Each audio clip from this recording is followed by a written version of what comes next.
بسم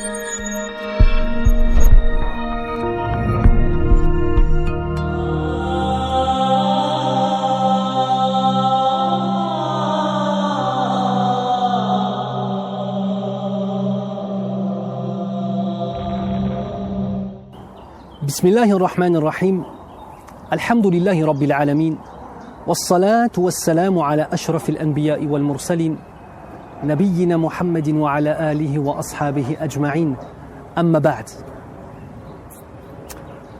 Trois personnages dans cet épisode de vie, trois personnages qui, chacun d'entre eux, pourrait être chacun d'entre nous à une période de son existence. Un sahabi, Jalil, qui s'appelle Abu Dahdah, radiyallahu anhu. Un autre qui s'appelle Abu Lubaba, radiyallahu anhu. Et enfin un troisième qui est un jeune orphelin. Ce jeune orphelin avait perdu ses parents. Ce jeune orphelin avait perdu ses parents. Et il avait hérité d'une parcelle de terre. Et comme vous pouvez vous l'imaginer, un orphelin qui n'a pas de famille pour le défendre et qui hérite d'une parcelle de terre risque de se voir prendre une partie de ses biens. Il décida donc de construire un mur autour de cette parcelle afin de la préserver. Arrivé un moment, il tomba sur une problématique, plus précisément sur une nakhla, sur un palmier. Et ce palmier appartenait à son voisin, qui est Abu Lubaba. Ce palmier était sur le chemin du mur, donc deux solutions.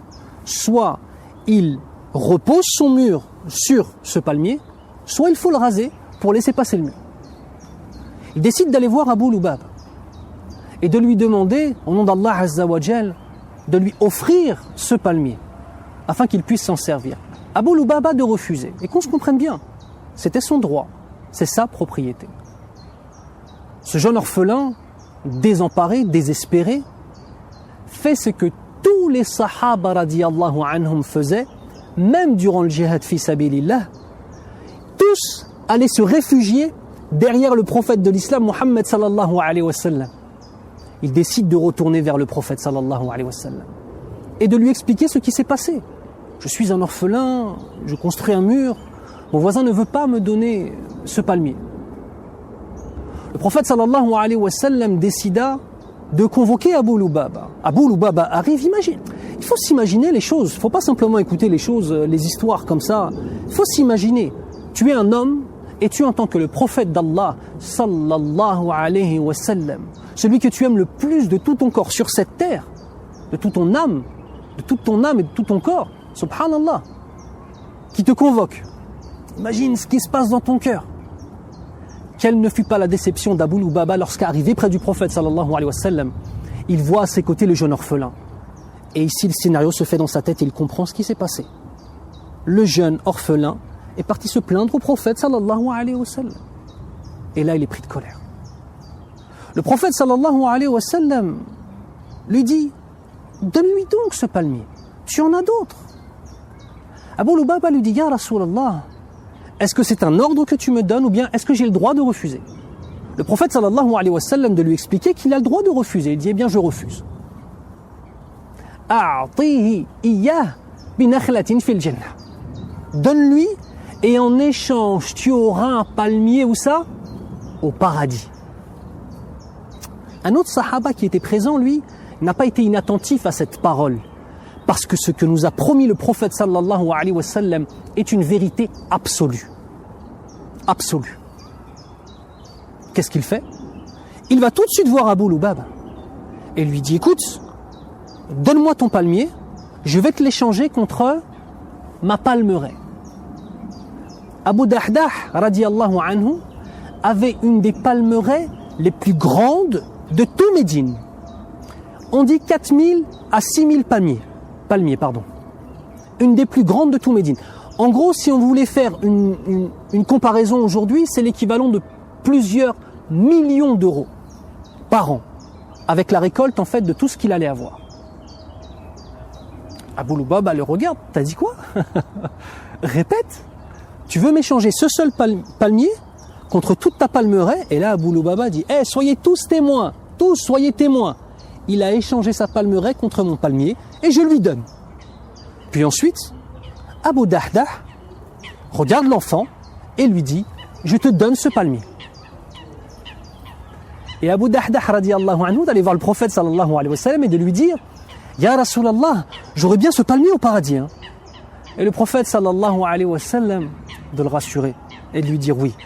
Et il a même déclaré « Mais combien de palmiers sont revenus à Abu Dahdah aujourd'hui ?» La'alla, Inch'Allah, qu'il a eu une palmeraie encore plus grande que celle qu'il a donnée pour Allah Azza wa Jal.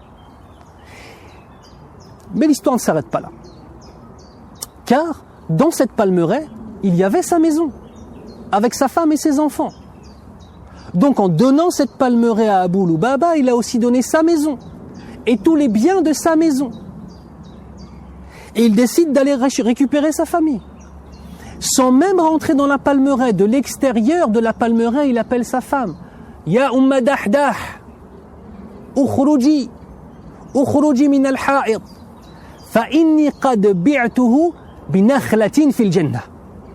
De l'extérieur, sa femme l'entend l'appeler et lui dire Eh Dahdah, oh Dahdah, sors de la maison, car j'ai échangé cette maison et toute la palmeraie contre un palmier au paradis.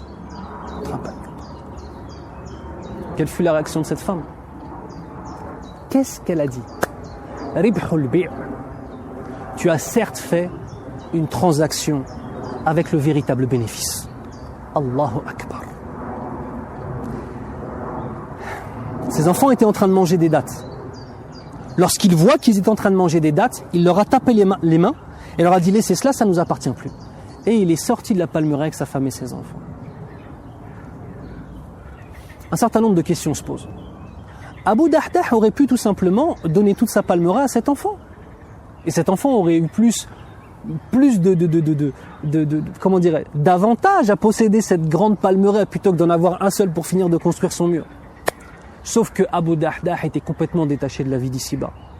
Et la seule chose qu'il visait, c'était la récompense d'Allah Azza wa Jal. Autre élément, ma sœur, si demain ton mari rentre à la maison et te dit « J'ai échangé notre maison contre un palmier au paradis », qu'est-ce que tu vas lui dire, ma sœur? Regarde ce qu'a dit Dahdah. Ici, on a encore une autre leçon. Les couples doivent être dans la même vision du monde, dans le même paradigme. Sinon, ça ne fonctionne pas. La générosité, mes frères et sœurs, est un des piliers de notre dîn. Et c'est pour ça qu'Allah Azza wa Jal a fait de zakatul mal, l'impôt purifiant que l'on donne aux pauvres, il en a fait un pilier de l'islam. Parce qu'il est plus qu'important.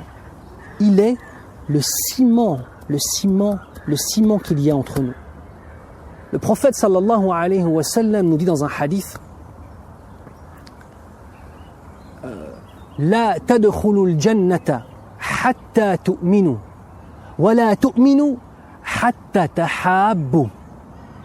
Certes, vous ne rentrerez jamais au paradis à moins d'être des croyants.